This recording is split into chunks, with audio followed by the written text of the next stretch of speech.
Shalom, bien-aimé du Seigneur Jésus. Je te salue dans le nom de notre Seigneur, notre Sauveur. Bienvenue à notre rendez-vous, rendez-vous de destinée, rendez-vous de grâce, rendez-vous de joie, rendez-vous des élus de Dieu, instant prophétique. Je suis Christ Roland Ouattara et je voudrais faire un petit bout de chemin avec toi dans les Écritures afin de t'aider, afin de te soutenir dans ta marche avec Dieu. Oui, ce jour est un jour de grâce, un jour merveilleux, un jour de joie. Parce que le psaume nous dit, le jour que fit le Seigneur est un jour de joie. Oui, tu dois comprendre que chaque jour que Dieu te donne, c'est une opportunité de joie, c'est une opportunité de jubilation, c'est une opportunité pour manifester l'amour de Dieu à ton frère et à ta sœur. Nous avons été créés pour marcher dans la victoire. Nous avons été créés pour expérimenter la bénédiction. Aujourd'hui, je voudrais méditer avec toi un texte tiré des Écritures, tiré du livre des Philippiens, Philippiens chapitre 4, le verset 6 à 7. Et je lis, « Ne soyez inquiets de rien, mais en toute occasion, par la prière et la supplication, accompagnés d'actions de grâce, faites connaître vos demandes à Dieu. Et la paix de Dieu, qui surpasse toute intelligence, gardera vos cœurs et vos pensées en Jésus-Christ. » Bien-aimés, cette parole est belle, elle est même merveilleuse. Oui, voyez-vous, nous sommes dans une société où tout va vite. Nous sommes dans un monde où en 10 minutes, tu peux faire le tour de l'actualité, où en 5 minutes, tu peux savoir ce qui se passe outre-Atlantique, à l'autre bout du monde. Nous vivons dans une société où travailler vite pour un rendement plus important est devenu la priorité pour chaque structure, pour chaque entreprise et même pour chaque personne. Voilà pourquoi nous voyons des gens qui ne cessent de courir très tôt le matin et ils rentrent très tard le soir. Mais au milieu de tout ça, quelle est notre attitude? Quelle est notre attitude intérieure? Voyez-vous, Dieu veut nous rejoindre dans nos activités. Dieu veut nous rejoindre dans nos épreuves. Dieu veut nous rejoindre dans nos activités respectives au quotidien. Chaque fois que tu es au travail, Dieu veut être avec toi au travail. Chaque fois que tu vas pour des activités, pour ton business, pour tout ce que tu as à faire, Dieu veut marcher avec toi. Voilà pourquoi cette parole-là est forte. Il dit, ne vous inquiétez de rien, mais en toutes circonstances, faites connaître vos demandes à Dieu, accompagnées d'actions de grâce. Et la paix de Dieu qui dépasse, qui surpasse tout ce qu'on peut imaginer, gardera vos cœurs et vos pensées en Jésus-Christ. Pourquoi ne vous inquiétez de rien? Parce qu'on se rend compte que, oui, devant les épreuves de la vie, devant les situations que nous traversons, devant les situations que nous vivons, oui, nous avons vite fait de nous inquiéter. Vous verrez des personnes qui passent le temps à s'inquiéter de tout et de rien en même temps. Oui, l'enfant est allé à l'école, je vais m'inquiéter. Oui, mon mari est allé en voyage, je vais m'inquiéter. Oui, on a prononcé une parole. Oui, la situation socio-économique du pays est compliquée, je vais encore m'inquiéter. Au point que notre vie est devenue, oui, la pression et la dépression. On est sous pression en allant au travail, on est dans la dépression en revenant du travail, on a des problèmes, on ne sait plus à quel sens se vouer. Et voici que Dieu nous dit, ne vous inquiétez de rien. Pourquoi ne vous inquiétez de rien?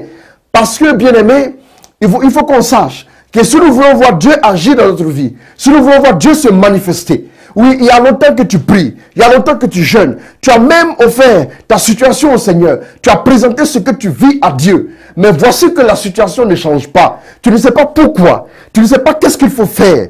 Oui, Dieu te dit, pour commencer, ne vous inquiétez de rien. La première des choses, apprends à ne plus t'inquiéter. Ne pas s'inquiéter, oui, veut dire que nous avons une assurance. Ne pas s'inquiéter veut dire que nous avons un refuge. Il faut que tu saches que dans ta relation avec Dieu, tu dois apprendre à faire de Dieu ton refuge. Oui, David peut le dire dans le psaume. Il dit, j'ai fait de toi mon refuge. Seigneur, que je ne sois point déçu.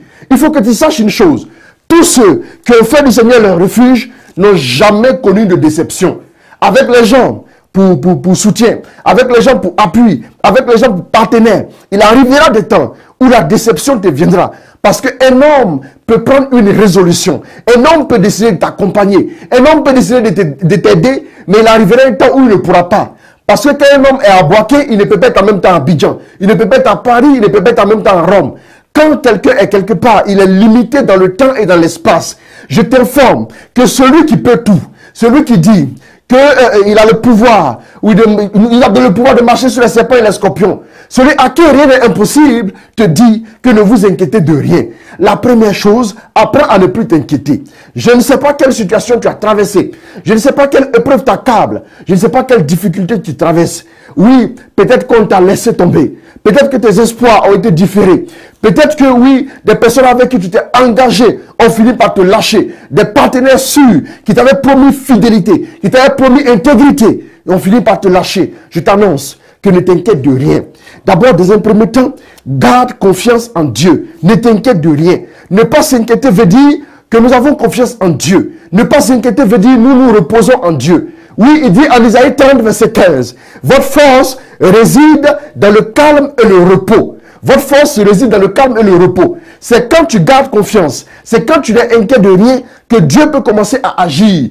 Écoute, si tu t'agites, si tu t'inquiètes, si tu paniques, si tu te donnes des soucis à ne point finir, Jésus a dit, qui parmi vous, par son inquiétude, pourra ajouter ne serait-ce qu'une coudée à la durée de sa vie. Et comme tu ne peux rien changer, alors commence à garder cette position de repos. Il est écrit en Hébreux 4, verset 3, que nous avons la foi dont nous entrons dans le repos. Ne pas s'inquiéter de quoi que ce soit, veut dire que nous avons la foi, veut dire que nous avons cru en un Dieu capable d'agir, capable de transformer, capable de bénir, capable de restaurer, capable de changer la situation que nous vivons. Je ne sais pas si un jour, oui, tu as vécu une situation qui est désespérée. Tu rencontres une situation, oui, qu'on ne peut pas comprendre, qu'on ne peut interpréter, qu'on ne peut même expliquer. Écoute, il est écrit que c'est le Dieu qui appelle à l'existence ce qui n'existe pas. C'est-à-dire que même si ta solution n'existe pas, Dieu est prêt à l'appeler à l'existence rien que pour toi, afin que tu ne puisses pas être déçu, parce que tout simplement, tu as appris à te confier à Dieu. Quand Dieu dit ne vous inquiétez de rien, ça veut dire que nous savons que nous avons avec nous Dieu. Avec Dieu, nous ferons des exploits. Il écrasera nos ennemis, a-t-il dit dans le psaume 60, verset 14. Il faut que tu saches que la solution te viendra de Dieu. Les hommes ont essayé. Les hommes ne peuvent apporter qu'une consolation temporaire. Les hommes ne peuvent apporter qu'une solution limitée. Oui, les alliés ne peuvent apporter qu'une victoire pour un temps. Mais Dieu te donnera la solution pour longtemps et pour toujours. Alors, d'abord, ne t'inquiète de rien. C'est de demeurer dans la confiance. Bien-aimé, il est important. Si Dieu dit ne vous inquiétez de rien, oui, c'est que nous le pouvons. Il y a des gens, en les voyant, on se demande si c'est le monde est en train de s'achever. Parce que quand vous voyez certaines personnes s'agiter, certaines personnes paniquer, certaines personnes s'inquiéter, vous allez vous demander qu'est-ce qu'elles vivent comme situation.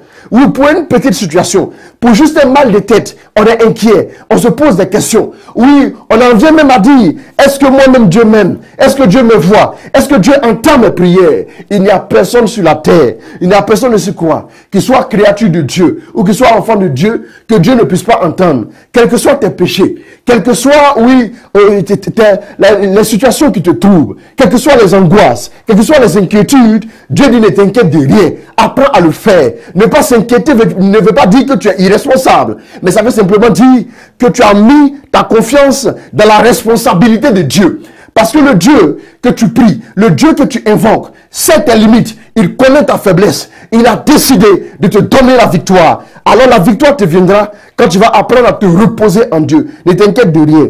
La deuxième conséquence, bien-aimé, il dit, mais en toutes circonstances, faites connaître vos demandes à Dieu. Faites connaître, oui, vos situations à Dieu, accompagnées d'actions de grâce. Dieu est tel que même là où il n'y a rien, Dieu est capable de voir un jardin.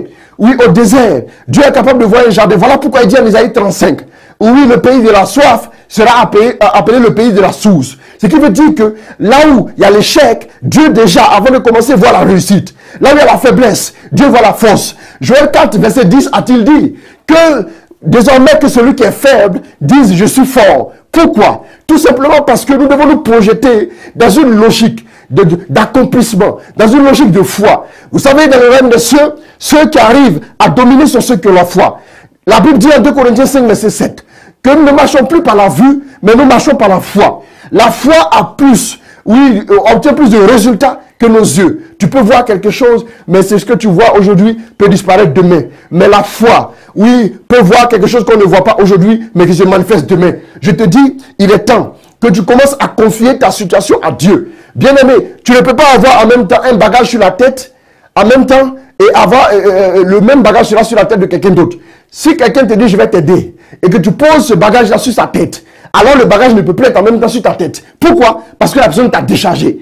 La Bible dit, il nous a déchargé de notre fardeau. Il dit, venez à moi, vous qui ployez sous le fardeau, je vous donnerai le repos. Il dit, mettez-vous à mon école, car je suis doux et humble de cœur. Sache que se mettre à l'école de Dieu, c'est d'apprendre à se confier à lui. C'est d'apprendre à adresser ta prière. C'est d'apprendre, quand tu adresses ta prière, à accompagner ça d'action de grâce, pour que l'action de grâce puisse déclencher l'intervention de Dieu. Parce que l'action de grâce veut dire, Seigneur, merci parce que tu l'as déjà fait. Quand on a quelqu'un de très important dans notre famille, quand il se dit, quand la personne vous dit, oui, je vais payer ta cotisation pour les cotisations mensuelles, alors tu lui dis merci, parce que tu sais que c'est déjà fait, parce qu'elle a assez de moyens. Quels moyens Dieu n'a-t-il pas? Qu'est-ce que Dieu ne peut pas réaliser pour toi? Qu'est-ce que Dieu ne peut pas faire dans ta vie? Écoute mon frère, ma soeur, le temps est favorable, le temps est propice pour que tu apprennes à recommander ta situation à Dieu et à commencer à jubiler déjà dans l'action de grâce parce que le Seigneur qui est fidèle, le Seigneur qui est bon est capable de changer la situation de défaite en victoire. Qui que tu sois, il est temps que tu ne t'inquiètes de rien. Tu ne peux pas t'inquiéter, ajouter une seule journée à la vie de ton fils. Tu ne peux pas t'inquiéter parce que ton fils est sorti pour savoir où il va dormir. Tu ne peux rien changer. Écoute, apprends à garder confiance, à ne plus t'inquiéter, à offrir à Dieu tes intentions et à entrer dans l'action de grâce. L'action de grâce, c'est la jubilation pour l'exaucement. Écoute, la troisième conséquence, Dieu dit, et la paix de Dieu qui dépasse tout ce qu'on peut imaginer, gardera vos cœurs et vos pensées en Jésus-Christ. Il faut que tu saches que quand ton cœur et tes pensées ne reposent pas en Jésus, tu es déjà en danger. Parce qu'il est écrit au verset 8, que ce qui est vrai, pur, noble, élogieux, honorable, digne d'être loué, fasse l'objet de vos pensées. Bien aimé, les pensées sont importantes. Dès les où nos pensées sont déstabilisées, nos pensées ne sont plus en Jésus, nous courons le risque de couler. Écoute, il est temps que la paix de Dieu abonde dans ta vie. Il est temps. Quand Jésus est ressuscité, il a vu ses disciples. La première des choses qu'il leur a dites, c'est que la paix soit avec vous. Dieu sait que sa paix, ce n'est pas la paix du monde, mais c'est une paix même devant les épreuves. Cette paix-là est capable de nous tenir dans le repos. Cette paix-là est capable de nous rassurer. Cette paix-là est capable de guider les autres vers la sérénité, vers la sécurité. Écoute, la paix de Dieu, tu dois l'expérimenter maintenant. La paix de Dieu est tellement grande. La paix de Dieu est tellement merveilleuse. Je ne sais pas qu'est-ce que tu vis. Tu as besoin de faire l'expérience de la paix de Dieu. La paix de Dieu qui dépasse tout ce que l'on peut imaginer. Je ne sais pas si tu as pu imaginer un jour combien dans un endroit parasitaire tu puisses te trouver et être en paix à l'abri de tout tracas. C'est le moment de savoir que Dieu est capable de donner cette paix-là. Mais il faut que d'abord tu commences à ne pas t'inquiéter. La première condition pour être éligible à cette paix de Dieu qui dépasse tout ce qu'on peut imaginer, c'est de ne pas s'inquiéter. La deuxième condition, c'est d'offrir à Dieu nos besoins. Et la troisième condition, c'est l'action de grâce. Et la conséquence, c'est que la paix de Dieu nous rassure, nous garde, elle nous protège, elle veille sur nous, même quand nous dormons. Bien-aimé, tu n'as rien à craindre. Oui, que 1000 tombent à ta droite, que 10 000 tombent à ta gauche, tu seras forcément, oui, tu ne seras plus en danger. Parce que la paix de Dieu est en train de t'environner. Elle est en train de prendre soin de toi. C'est le moment de ne plus t'inquiéter, premier point. C'est le moment d'offrir ta situation à Dieu. C'est le moment de rentrer dans l'action de grâce pour que la paix de Dieu soit dirigée vers toi. Ne vous inquiétez de rien. Mais en toutes circonstances, faites connaître vos demandes à Dieu, accompagnez l'action de grâce. Et la paix de Dieu, qui dépasse tout ce qu'on peut imaginer, gardera vos cœurs, gardera vos pensées en Jésus. Oui, la cible de toutes les attaques de l'ennemi, c'est le cœur. Si ton cœur est gardé en Jésus-Christ, alors le règne des cieux s'accomplit en toi. Je veux te dire que le moment est favorable. Tu es un enfant de Dieu. Il faut que toi aussi tu reflètes dans ton entourage cette paix, cette sérénité et cette confiance. Il est temps que tu te lèves et que tu puisses jouir des bienfaits de Dieu, de la paix de Dieu, de la confiance en Dieu et que Dieu te bénisse. Je voudrais que tu pries un instant avec moi. Père, voici tes enfants qui nous suivent de très loin. Je voudrais te les recommander. Je voudrais prier que tu diriges vers eux ta paix. Parce qu'ils ont compris qu'ils ne doivent plus s'inquiéter. Ils ont compris qu'ils doivent t'offrir toutes les circonstances. Et ensuite, ils doivent rentrer dans l'action de grâce. Dirige ta paix vers eux. Que tous et chacun en particulier, qu'ils te demandent, la situation qu'ils te demandent, les situations qu'ils te présentent, Seigneur, donne-leur la grâce d'être exaucé. Et que ton nom soit glorifié, toi qui es vivant, pour les siècles des siècles. Amen. Merci Seigneur.